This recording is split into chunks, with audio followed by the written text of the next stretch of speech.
What's up guys, it's TYPØ bringing you another Gears of War. Wait a second, this is Halo 4. That's right, because I actually have an idea about how we could use a mode in Halo 4 called Extraction in the next Gears of War game.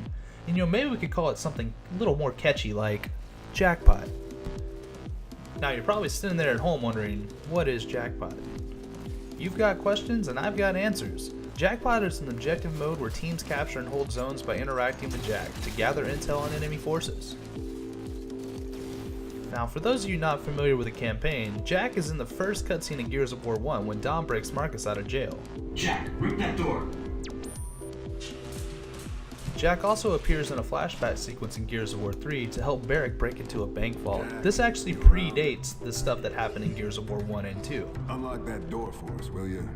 As you can tell, Jack's pretty good about opening doors, however that's not all he can do. Jack, scan these bodies. Here Marcus is having Jack scan the bodies of Cantus the first time he encountered them in Gears of War 2. Jack's been an integral part of Delta Squad since the series began. I always thought it would be really interesting if we could interact with Jack in a multiplayer objective mode, since it's already built right into the lore of the game. Come on, Jack. Your goal in Jackpot as COG and Locust forces is to interact with Jack and then hold off the zones in order to gather intel on the enemy team. Here's an example from Drydock in Gears 3. There's 5 points on the map that you'll need to hold, one at a time. They'll all move sequentially at points A, B, C, D, and E. Here's another look at the points that you'll be fighting for. If you've played King of the Hill in Gears of War 3, these points should be pretty familiar to you. However, the mode itself plays nothing like King of the Hill. Since Jackpot is based off Halo 4's mode Extraction, unlike King of the Hill, one thing teams cannot take advantage of is playing for scrap time. We see the concept of playing for scrap a lot in Call of Duty's mode Hardpoint. In Hardpoint, teams are trying to hold a hill for 60 seconds, but typically they only play for the first 40 seconds and then use the last 10 to 20 seconds to rotate to the next hill. That way they can ensure better spawns, etc. And that leaves the other team fighting for the last couple of seconds, known as scrap. Even though you don't want to find yourself playing for scrap, you're still awarded for it. In Jackpot, it's different because it's an all for nothing mode. If you're not going to hold it for the entire time, you're going to walk away with no points at all. Another way this differs from King of the Hill is the way that you interact with Jack. It'll take 5 full uncontested seconds in order to deploy your bot. A very important thing to note is the objective won't actually move until it's been completed by one of the two teams. That means if the enemy already controls the bot, you're going to want to hijack it and then control and hold off the zone for yourself. You'll notice there isn't a visible ring like in King of the Hill around the zone. Also, you can start the interaction with Jack as long as you're in the vicinity of the zone. While interacting, you can't shoot, however you can use Jack to melee opponents, and you still retain full control of your camera, but while interacting, you won't be able to move your character at all. This means you'll have to be smart about choosing when to do it, knowing where you can be shot from, and when it might be more advantageous to stop. So here's the important news you've all been waiting for. Jackpot's only going to play by default in one round, and it's going to last typically 15 minutes, and can never end in a stalemate. But more on that in a second. Since the default way to play Jackpot would be first to 5, that means if a team is unstoppable, they're slaying everything, their communication's on point, then they could actually end the game in 6 or 7 minutes. So worst case scenario, you're looking at a 16-17 minute game because of overtimes. That's not bad at all. I just mentioned that teams are going to be playing for first to 5 in order to win. As you can tell right now, with 7 minutes left in the game, we have 3 points to the team that has 2. So that means we've already cycled through A, B, C, D, and E, and we're now fighting back for control of A. You can see right here that I'm doing all that I can to slay the other team so I can actually grant myself enough time to start interacting with the bot. I'm already too committed to this plant even though I just watched 2 of my teammates getting taken out by their sniper. Now my focus is to get it out of his hands so I can secure it for my team and lock down map control with it. This is one of the crucial decisions you'll need to make when playing this mode, because even though I don't think I played the situation wrong, and power weapons are definitely important to control, my teammates actually got a bad spawn and that wasn't communicated to me. This ended up allowing the enemy team to make a last second desperation push and convert it right back, so you really have to focus on the objective 100% of the time. But what about stalemates? I told you earlier that there wouldn't be any in Jackpot. Right now, this game's tied 4-4 with just a little bit over a minute to go. At the end of that minute, whoever's holding the zone will actually be declared the winner. If no one's contesting the zone at all, as in it's not controlled by either team at the end of regulation play, it'll actually go into overtime. The amount of time added during overtime is only 1 minute.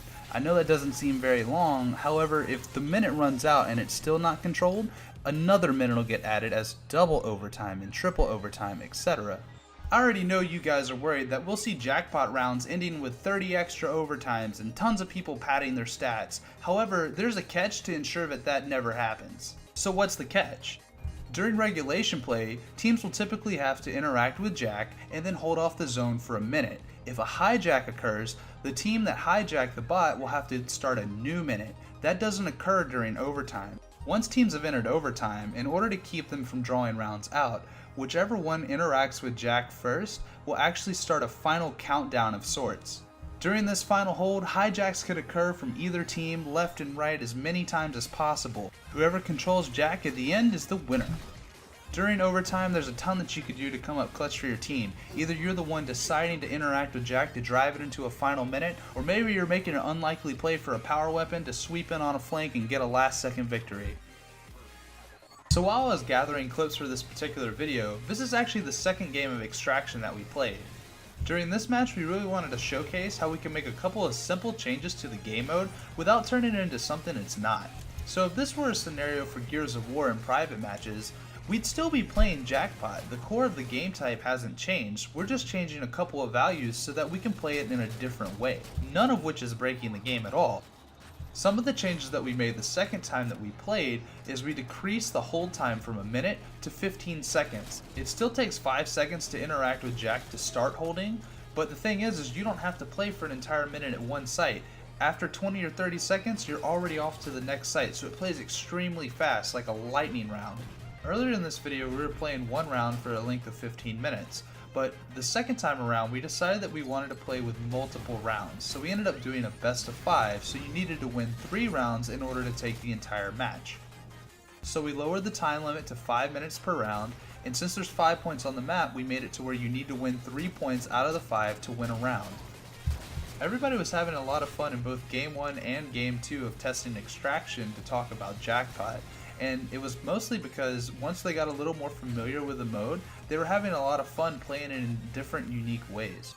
I think being able to do more things like this in Gears of War would be really great because we have such a unique and diverse community filled with North Americans and also international fans that really just have a true passion for the game. Knowing so many of the members of this community like I do, we're going to have some amazing ideas if we could do more things like this in the next game. Like, I can already see the cogs turning. Like, Jackpot's going to turn into Jack Daniels for the Gears and Beers crew. Just watch. Like, we're going to be doing something zany. And really, this is just one suggestion from me and, a group of people that we've been talking about it for a couple weeks now.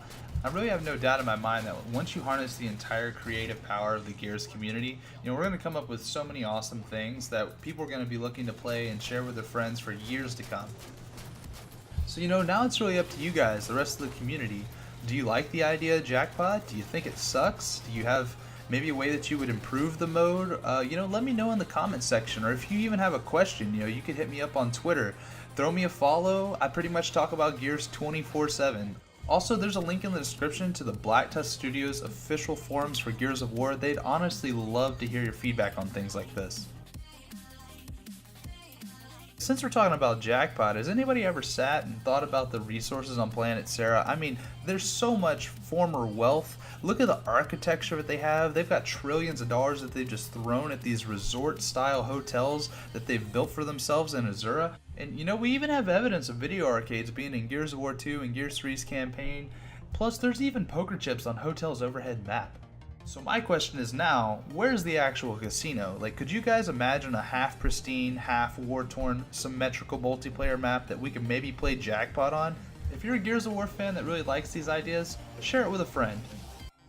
Lastly, I'd like to give a quick shout out to a few amazing gearheads.